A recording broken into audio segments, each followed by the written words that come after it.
I'm James Swinney, and here is your morning market brief. We first begin overseas with the major Asian Pacific markets, for the most part trading lower overnight, this time with China's Shanghai Composite on the downside 0.6%. The European markets for the most part are selling off, and U.S. stock futures that were pointing towards a lower open. After the bell, the Dow Jones right now on the downside just about 32 points. Now we first begin with Euro area industrial output data. That managed to climb 0.4% month over month during February, therefore beating expectations, calling for a 0.2% rise. In earnings news, JP Morgan reported earnings of $1.59 per share on revenue of $25.8 billion. That did beat expectations, calling for $1.39 per share and revenue of $25.7 billion.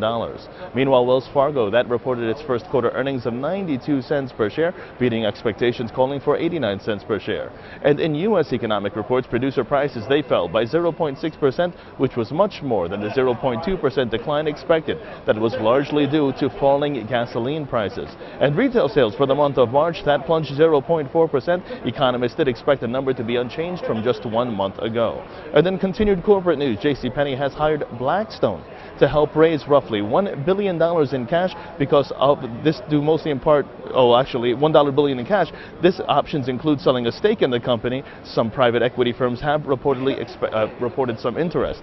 Meanwhile, the NASDAQ, its CEO Robert Greifel has cut his bonus by 62%. This because of Facebook's IPO fiasco, but his overall compensation did increase 18% from 2012. And in merger and acquisition news, we had PayPal buying Iron Pearl to help expand its customer base, and LinkedIn acquired newsreader app Pulse for $90 million in cash and stock deal.